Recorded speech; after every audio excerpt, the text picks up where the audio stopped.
আমাদের এখানে 100টি কেন্দ্র রয়েছে। এই 99টি কেন্দ্রে সর্বমোট ফলাফল অনুযায়ী আমি প্রায় 24,000 ভোটে এগিয়ে আছি। সবকিছুর মালিক মহান আল্লাহ তাআলা, সব শুকরিয়া মহান আল্লাহ তাআলার প্রতি। মহান আল্লাহ তাআলার অশেষ রহমত ছিল দেখে আজকে আমরা এখানে বিজয়ের দ্বার প্রান্তে পৌঁছে গিয়েছি। তবে এই আসন শুধু নয়, ঢাকা শহরের টোটাল ভোট অ্যানালিসিস করে দেখতে হবে। আমরা গতকাল থেকে কিন্তু অনেকগুলা অভিযোগ যে জামাতের প্রার্থীরা তারা টাকা দিয়ে ভোট কেনার চেষ্টা করছে, টাকা দিয়ে প্রশাসনকে কেনার চেষ্টা করছে। সূত্রাপুর থানার জামাতের নায়েবে আমির টাকা বিতরণ করতে গিয়ে সহকারী প্রিজাইডিং অফিসারের সাথে টাকা বিতরণ করতে গিয়ে ধরা পড়েছে এবং 2 দিনের জেলকে তাকে কারাদণ্ড দেওয়া হয়েছে। তো আমাদেরকে এখন গভীরভাবে পর্যালোচনা করতে হবে।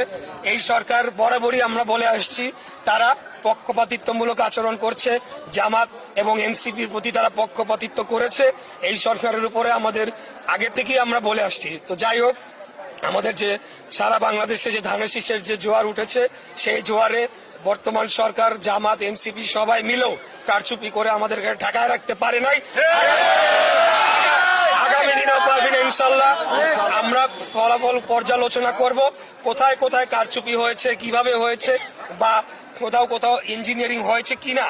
যদি হয়ে থাকে সেটা যাতে ভবিষ্যতে না হয়, আর যদি না হয়ে থাকে তাহলে তো আলহামদুলিল্লাহ। এটি আমি বলতে চাই। ভোটার প্রায় 3 লাখ ছিল, কিন্তু সেই তুলনায় টার্নওভার কিন্তু অনেক কম। মানে এটার কারণটা কি মনে করেন? এটার কারণ আমরা মনে করি যে আমাদের যারা প্রতিদ্বন্দ্বী রাজনৈতিক দল তারা বাড়ি বাড়ি গিয়ে একটা ভয়ভীতি প্রদর্শন করেছে। বিশেষ করে মহিলারা বিভিন্ন বাসাবাড়িতে গিয়ে তারা ভয়ভীতি দেখিয়েছে এবং ভোটারদেরকে ভোট কেন্দ্রে আসতে নিরুৎসাহিত করেছে।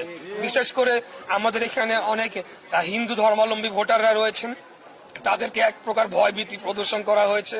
কেন্দ্রে গেলে তাদের সমস্যা তৈরি হবে, তাদেরকে চিহ্নিত করে পরবর্তীতে ব্যবস্থা নেওয়া হবে, এই ধরনের ভয়ভীতি প্রদর্শন করেছে। যার কারণে ওভারঅল আর কি ভোটার টার্নআউটটা লো হয়েছে। তবে আমি মনে করি যে সামনের নির্বাচনগুলোর থেকে এটা অনেক বেশি হবে।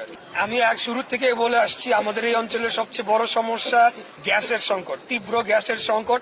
এটাকে আমি অন্তত আমাদের এই এলাকায় 1 নম্বর প্রায়োরিটিতে রেখেছি। দ্রুততম সময়ে গ্যাসের সংকট এবং ওভারঅল আমাদের যে জ্বালানি সংকট রয়েছে দেশে, সেটিকে নিরসনের জন্য আমরা কাজ করব।